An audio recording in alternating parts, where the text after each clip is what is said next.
श्री राधे राधे। भक्तों, जो प्रभु के प्रेमियों के भाव होते हैं उनका पूरा विवेचन कर पाना, पूरा समझाना, पूरा बताना, पूरा समझना, ये बहुत कठिन विषय है। उसको कई बार तो सिद्ध पुरुष भी नहीं समझ पाते, प्रेमियों की भाषा को, प्रेमियों के भाव को। प्रेमियों का भाव अथाह होता है, उसको केवल प्रभु समझते हैं पूरा पूरा। थोड़ा आप ऐसे मान सकते हैं, कुछ समझ सकते हैं कि जैसे कोई लड़की समझने के लिए शब्द मैंने प्रयोग किया है। रसिकों की भाषा में लड़की नहीं बोला जाता, प्रिया बोला जाता है। आप सामान्य व्यक्ति समझ सकें इसलिए मैंने ऐसा बोला। जैसे किसी प्रियतम के प्रति प्रिया दीवानी हो, था किसी बालक के लिए लड़की अतिशय व्याकुल हो और उससे प्रेम हो गया हो, किंतु उस प्रेम में कुछ भी स्वार्थ नहीं हो, कुछ भी स्वार्थ नहीं हो, अर्थात अपना ही समर्पण हो, अपना ही परिपूर्ण समर्पण हो और कुछ भी स्वार्थ न हो। महाराज, ऐसा प्रेम संसार में जल्दी से देखने को नहीं मिलता कि जिससे प्रेम कोई कर रही है कन्या, उससे कुछ भी न चाहे। लेकिन भगवान के भक्ति के साम्राज्य में, कांता भाव में ऐसा ही होता है कि वो अपने प्रीतम से कुछ भी नहीं चाहती है, केवल अपने को ही बलिदान करना चाहती है, अपने को ही परिपूर्ण रूप से अर्पित कर देना चाहती है। बस उनसे केवल इतना चाहती है कि मुझे एक बार प्रेम से देख लो बस, और ये कह दो कि ये मेरी है, ये मेरी है। प्यार से बोल दो इतना कह के, और कुछ नहीं चाहिए। भक्तों, ये भाव जिसके अंदर शुद्ध रूप से आ जाता है वही तो प्रिया होती है। और कल आप श्रवण कर रहे थे कि अयोध्या के महान संत श्री रूप कला जी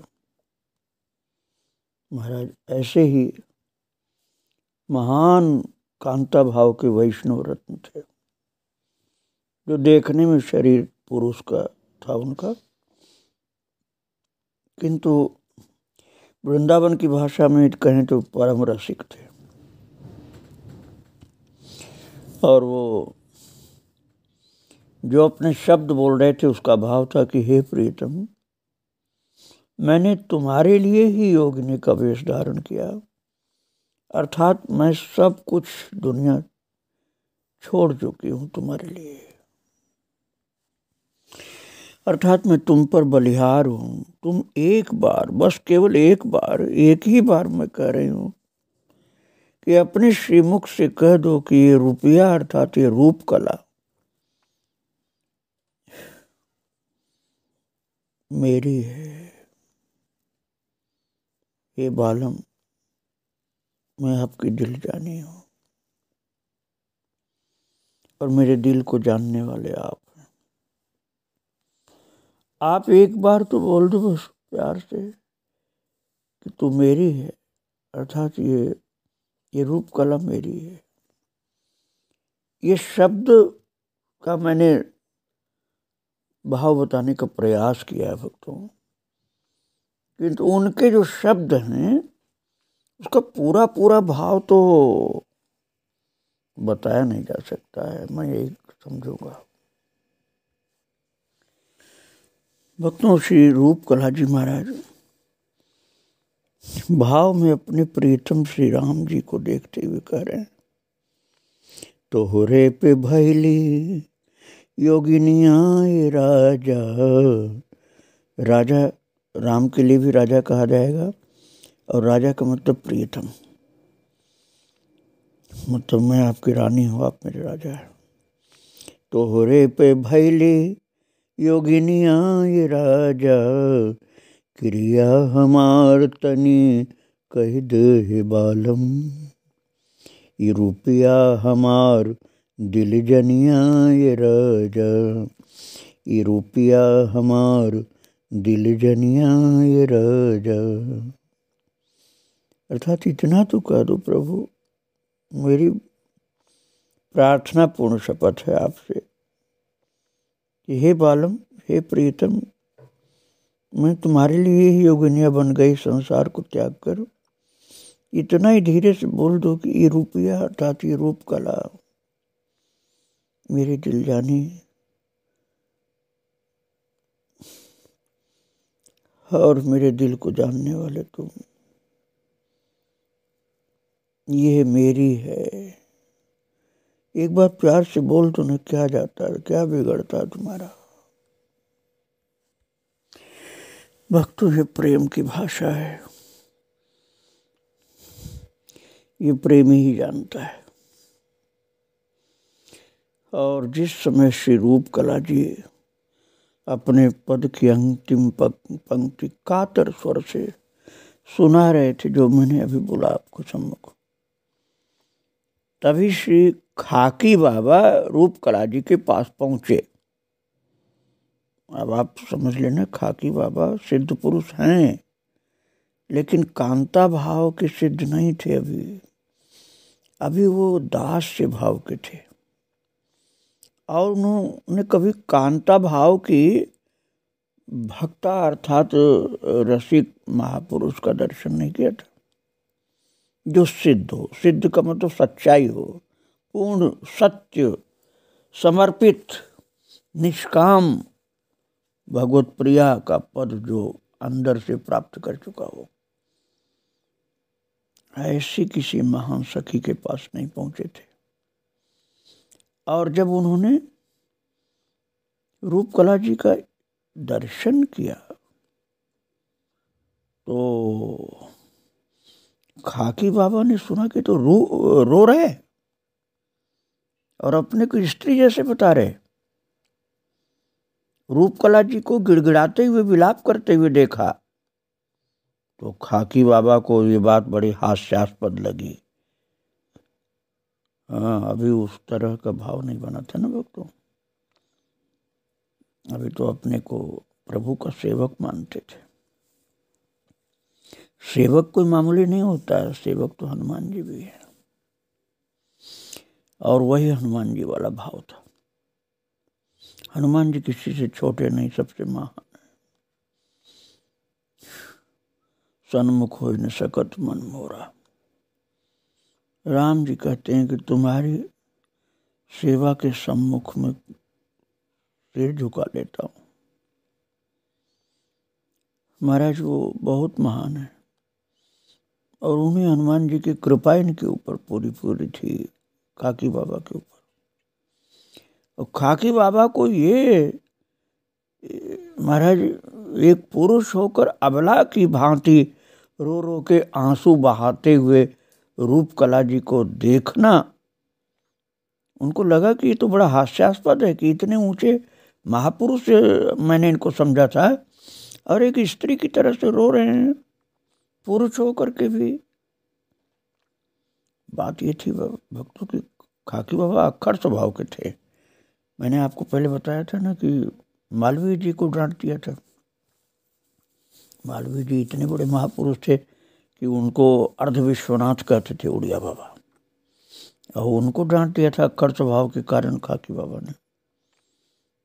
तो किसी से कहीं भी भिड़ जाना, तकरार करना उनके अटपटे स्वभाव का एक अंग था।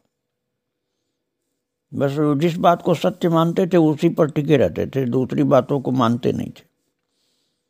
और जब उस समय उन्होंने देखा है रोते हुए रूप कला जी को, तो फिर इस बात को नहीं सोचा कि ये बहुत बड़े महान हैं। आओ देखा न ताओ, बस अपने स्वभाव के अनुसार रूप कला जी को धिक्कारते हुए कहने लगे खाकी बाबा। महाराज बहुत ही बेढंगा बोले, अनजान में गलती हुई थी। बोले मऊगढ़ कहाँ के, कैसन आंसू ढारत बाढ़ है। अब जो उन्होंने बोला था वही मैंने आपको जानकारी के लिए सुना दिया। मेरी ओर से नहीं बोला जा रहा भक्तों ने, मैं उनकी बात बता रहा हूँ। भोजपुरी भाषा में मऊगढ़ उस व्यक्ति को कहते हैं जो पुरुष होकर के नारी स्वभाव से भावित रहता है और एक स्त्री की भांति आचार विचार व्यवहार करता है। तो श्री खाकी बाबा की फटकार गहरी थी। बात यह है भक्तों ना कि जो अभी मैं आपको सुना रहा था कि रूपकला जी क्या प्रभु से प्रार्थना कर रहे थे, उसमें जो शब्द आया था ना, बलमा बलमुआ दिल जनिया कह कह के आंसू बहावत बाड़े। खाकी बाबा बोले ये शब्द तू संत के मुंह से अब मुझे नहीं अच्छा लगा। ये तुहार का हाल बा कि मर्द हो के मेहरारू लेखा रोवत बाड़। महाराज ऐसे बोले खाकी बाबा। भाषा दोनों की मिलती जुलती लेकिन भाव का बड़ा भारी अंतर था। भाषा एक थी लेकिन भाव का बहुत बड़ा अंतर था। राम जी के भक्त दोनों ही थे। एक राम जी के सच्चे सेवक भाव के थे खाकी बाबा, एक राम जी की सच्ची प्रिया अपने को मानते थे। तो खाकी बाबा के शब्द जो फटकार भरे हुए थे, उनके शब्दों की व्याख्या मैं नहीं करूंगा क्योंकि वो मुझे थोड़ा संकोच लगता है उसका अर्थ बताने में। लेकिन ये आप समझ लीजिए कि उनका मतलब ये था कि पुरुष होकर के स्त्री की तरह से क्यों रोते हो तुम, और क्यों ये बलमा और दिलजनिया ये सब बोलते हो। महाराज इस खरी खोटी फटकार को सुन करके रूपकला जी ने तनिक भी बुरा नहीं माना। अब रूपकला जी की ऊंचाई को समझो। कई लोग तो जानते नहीं ना ये अयोध्या में कितने कितने महान संत हुए हैं, तो न जानने के कारण कुछ का कुछ भी बोल देते हैं। तो महाराज रूपकला जी तो शीर्ष पर विराजमान थे, कांता भाव के शिखर पर थे। वो उनकी ऐसी ऊंची स्थिति थी कि उनको अहंकार नहीं था। नहीं तो दूसरा कोई होता ना कांता भाव का अर्थात गोपी भाव का या प्रिया प्रीतम भाव का कोई संत होता उनकी जगह, तो ये इस प्रकार से जो खाकी बाबा ने फटकार लगाई थी ना तो डांट देता, नाराज हो जाता। लेकिन रूपकला जी बुरा नहीं माने। बुरा मानने के स्थान पर एक दूसरी बात बन गई। उसी सहचरी भाव दशा में श्री खाकी बाबा को रूपकला जी मटक मटक करके लटकीली भाषा में कहने लगे, रौरा पर पड़ी तब्बे रौरा जानब। भक्तों आप लोग तो ये हिंदी नहीं समझ पाएंगे, ये भोजपुरी हिंदी है, भोजपुरी बोली। वो कह रहे थे ना खाकी बाबा जो अभी तक एक पुरुष होकर के स्त्रियों की तरह से रोते हो और पुरुष होकर के बलमा और दिलजनिया ये सब बोलते हो, ये मुझे बिल्कुल पसंद नहीं है। तो उसका उत्तर नाराज होकर नहीं दिया रूपकला जी ने। उन्होंने कहा बड़ी प्यार भरी लटकीली भाषा में मटक करके कहने लगे, रौरा पर पड़ी तब्बे रौरा जानब। अर्थात आपके जीवन में जब ये दशा व्याप्त होगी, प्रभु की कृपा जब ऐसी होगी कि इस भाव में पहुँचोगे तभी आपके समझ में आ पाएगा कि विरह की कठिन पीड़ा कितनी दारुण होती है। अभी नहीं जान पाओगे आप। भक्तों, एक बात ये है कि रूपकला जी बहुत महान पुरुष थे, फिर भी इतना उल्टा सीधा जो खाकी बाबा ने बोला उसका बुरा नहीं माने। उसका एक कारण था कि खाकी बाबा तो उस समय अक्खड़ स्वभाव के थे, बिल्कुल नवयुवक थे, और रूपकला जी के प्रति उनका सख्त भाव था। तो अब दोनों लोग सखा हो गए थे ना, लेकिन वो उनका अंदर वाला ये स्वरूप तो जानते नहीं थे खाकी बाबा। आज पहली बार देखा कि इस तरह से रो रहे हैं,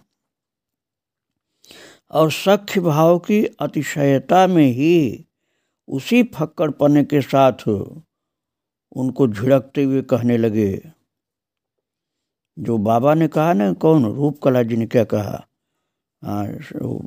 अभी मैंने आपको बताया था ना कि उन्होंने कहा था, वो उनके शब्द का भाव आपको बता रहा हूँ। उन्होंने तो कहा था, रउरा पे पड़ी तब्बे रउरा जानब, अर्थात आपके समझ में तब आ पाएगा। कब? जब आपके जीवन में दशा व्याप्त होगी, तब विरह की कठिन पीड़ा कितनी दारुण होती है आप समझोगे। ये कहा था रूपकला जी महाराज जी ने। और खाकी बाबा ने जब सुना तो उस बात को नहीं गहराई से सोचा। अरे वो नाराज होके बोले झिड़कते हुए, हमरा पे काहे पड़ी, तोहरे पे पड़ रहे। हमरा पे काहे पड़ी, तोहरे पे पड़ल रहे। अर्थात इस व्यथा भरी दशा में मैं क्यों आक्रांत रहूं, तुम ही रहो ऐसे आक्रांत। महाराज, इस पारस्परिक नोक झोंक का एक सहज परिणाम ये हुआ कि रूपकला जी उस विरह दशा में अपने ऊपर घूंघट डाल लिया, अर्थात अपने को छिपा लिया। भक्तों, बड़ी गंभीर बात है। वस्तुतः रूपकला जी का वो भाव जो प्रकट हो रहा था ना, वो भाव भरा परम अंतरंग निवेदन लोकालय की वस्तु तो था ही नहीं। वो नितांत एकांतिक जीवन की गुह्यतम भावधारा हुआ करती थी जो उस समय उनके मुंह से निकल रही थी। तो प्रकृति धरातल पर आ करके रूपकला जी ने अन्य चर्चा छेड़कर विषयांतर कर दिया, अर्थात अपने को छिपा लिया, दूसरी बात करने लगे। अब कुछ दिनों के बाद की बात है भक्तों कि खाकी बाबा रूपकला जी के पास आए और रूपकला जी ने उनसे बातचीत के मध्य पूछा, ए खाकी बाबा, आपने कभी कामद कुंज वाले श्री महाराज जी का दर्शन किया है या नहीं? समझ लो आप एक से एक महान पुरुष। आप ये बता रहे हैं, कृपा ही कर रहे हैं महाराज रूपकला जी। रूपकला जी पूछे, खाकी बाबा, अरे खाकी बाबा, आपने कभी कामद कुंज वाले महाराज जी का दर्शन किया है क्या या नहीं किया? खाकी बाबा बोले, मैंने तो अभी तक नहीं किया है। तो रूपकला जी बोले, वे एक महान दर्शनीय विभूति हैं, उनका दर्शन अवश्य करना चाहिए। वे एक सिद्ध संत हैं, आज जा करके आप उनका दर्शन कर आवें। अब आप समझ लीजिए ये, और उनके दिल में आग लगाने वाली बात अब की जा रही है। मैंने ये बात शब्द बोला ना, ये प्रेमियों वाला शब्द है। आग लगाने का मतलब गलत आप मत समझ लेना, विरह की बात आप समझिए इसको। तो महाराज, रूपकला जी की प्रेरणा से खाकी बाबा कामद कुंज गए। और कामद कुंज श्री अयोध्या धाम में श्री लक्ष्मण किला के पास एक विख्यात आश्रम है। सरयू जी के किनारे थोड़ा सा घूमना होगा आपको, तो लक्ष्मण किला पहुंचेंगे, जहाँ सीताराम शरण जी लक्ष्मण किलाधीश नाम से प्रसिद्ध से मामा जी का बहुत वहाँ कथा हुआ करती थी। तो उसी लक्ष्मण किला के पास कामद कुंज नाम का एक विख्यात स्थान है। अयोध्या के लोग जानते हैं, बाहर के लोग नहीं जानते। तो ये सिद्ध संतों की साधना स्थली है। तो लक्ष्मण किला के मूल संस्थापक थे पूज्य श्री युगलानंद शरण जी महाराज, और इनके प्रमुख शिष्य रहे श्री जानकी वर शरण जी। और महाराज उनके उपरांत हुए युगलानंद शरण जी महाराज के परम कृपा पात्र रहे शिष्य लक्ष्मण शरण जी महाराज। और अब कामद कुंज की विशिष्ट भाव विभूत एवं अतिवृद्ध संत श्री लक्ष्मण शरण जी महाराज के पास ही रूप कला जी ने खाकी बाबा को भेजा था। बड़ी गहरी बातें हैं भक्तों। और अतिवृद्धावस्था के कारण पूज्य श्री लक्ष्मण शरण जी जो थे बहुत बूढ़े थे, तो उनकी भौहें थोड़ी बड़ी बड़ी हो गई थी और आंखें के ऊपर लटकने लगी थी। तो जब किसी को देखना होता था तो वे हाथ की उंगलियों से भौहों को ऊपर उठाना पड़ता था उनको। इसके अतिरिक्त वे महाराज, अब आप समझ में मुश्किल से यह आएगी बात यह कि हुक्का भी पीते थे। ज़्यादा मर्यादा की बात सोचने वाले लोग तो कहेंगे ये किन से संत की बात आपने कर दिया कि हुक्का पीते थे। और हुक्का अपनी खाट से कुछ दूरी पर रखते थे और हुक्के की नलकी को मुंह में लगाकर धूम्रपान किया करते थे। और वृद्धावस्था के कारण बहुत बूढ़े थे ना, तो प्राय खाट पर पौड़े रहते अर्थात लेटे रहते थे। तो भक्तजन या दर्शनार्थी लोग जब आते और माथा टेकते, प्रणाम करके आसपास बैठ जाते, तो समीप आने वाले भक्तों से, जिज्ञासुओं से, आर्त लोगों से पूज्य श्री लक्ष्मण शरण जी महाराज बातचीत करते थे तथा प्रणत व्यक्तियों के स्तर को देखते हुए पात्र भेद के अनुसार यथायोग्य आश्वासन अथवा मंगलमय आशीर्वाद देते थे। बात यह है कि धारण करने की क्षमता भी तो होनी चाहिए। आप कहोगे कि हमको बहुत बड़ी चीज़ चाहिए, बड़ी चीज़ धारण करने के लिए योग्यता भी तो चाहिए। वो जब तक पात्रता नहीं होगी तब तक महापुरुष नहीं देते हैं, और देंगे तो आप धारण नहीं कर पाओगे, देना भी उनका व्यर्थ चला जाएगा। जब श्री रूपकला जी की प्रेरणा से खाकी बाबा कामद कुंज में विराजमान पूज्य लक्ष्मण शरण जी महाराज के पास आए, तब एक अनोखी बात घटित हो गई। पूज्य श्री महाराज जी ने खाकी बाबा की ओर संकेत करते हुए अपने किसी निजी सेवा परायण परिकर से कहा, ये जो लंगोटधारी साधु आ रहा है उसको चरण स्पर्श मत करने देना। ये खाकी बाबा लंगोटधारी, केवल लिंगोटी पहनते थे और कोई कपड़ा नहीं। तो लक्ष्मण शरण जी महाराज जो थे ना विराजमान, बहुत बुजुर्ग थे, उन्होंने अपने सेवक से कहा कि उसको चरण स्पर्श मत करने देना। श्री खाकी बाबा चरण स्पर्श करने के लिए ज्यों ही आगे बढ़े, उस आज्ञाकारी परिकर ने मना कर दिया। श्री खाकी बाबा चाह करके भी पूज्य महाराज जी के चरण स्पर्श नहीं कर पाए।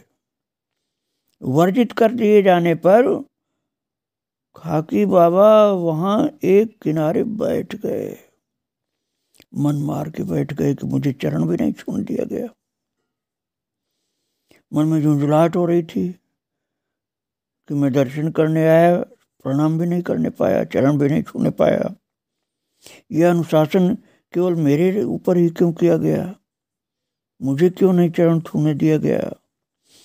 वे बैठे हुए देख रहे थे कि आने वाले सभी दर्शनार्थी के लिए छूट है, किसी को मना नहीं किया जा रहा है, पर मुझको मना कर दिया गया, चरण स्पर्श नहीं करने दिया गया, मुझे क्यों वंचित किया गया। ऐसे अनुशासनिक प्रतिबंध से श्री खाकी बाबा के भीतर बड़ी ग्लानि हो रही थी। और महाराज वही हानि गलानी विपुल मन व्यापी, तो मस्तिष्क में वैचारिक झंझावात था। दिमाग में चल रहे कठिन झंझावात ने तन मन को झकझोर दिया था कि मुझे इन महापुरुष का चरण भी छूने नहीं दिया गया। भावों की झकझोर पूर्ण मनस्थिति में थोड़ा समय बीता ही था कि पूज्य श्री लक्ष्मण शरण जी महाराज ने अपने हाथ से इशारा करके खाकी बाबा को अपने पास बुला लिया। और इस अनुकूलता की तो खाकी बाबा उत्सुकतापूर्वक प्रतीक्षा ही कर रहे थे कि मुझे बुलाया जाए तो बड़ी कृपा हो। और संकेत मिलते ही पूज्य महाराज जी के पास पहुंच गए हुए, और महाराज जी ने इशारे से संकेत किया कि मुझ पौड़े हुए को अर्थात लेटे हुए को सहारा देकर उठा दो और खाट पर बैठा दो। ऐसा संकेत मिलने पर खाकी बाबा के मन में प्रसन्नता का संचार हुआ कि स्पर्श करने के लिए कुछ तो छूट मिली। तो क्योंकि उन्होंने कहा था महाराज जी ने, लक्ष्मण शरण जी ने, कि मुझे उठा के बैठा दो। तो मैं सीताराम शरण की बात नहीं सुना रहा हूँ, आप लोग सीताराम शरण जी जो लक्ष्मण किला वाले थे उनको मत समझिएगा। मैं ये कामद कुंज वाले महाराज जी लक्ष्मण शरण की बात सुना रहा हूँ जो और पहले हुए हैं। तो पूज्य श्री महाराज जी को उठाने के लिए खाकी बाबा ने अपने हाथों का सहारा ज्यों ही लगाया, ज्यों ही उनके श्रीअंग का स्पर्श किया, महाराज उनकी दशा उसी समय बड़ी विचित्र हो गई। अंतर में घबराहट सी छा गई। जो देखा उसकी कल्पना स्वप्न में भी संभव नहीं थी।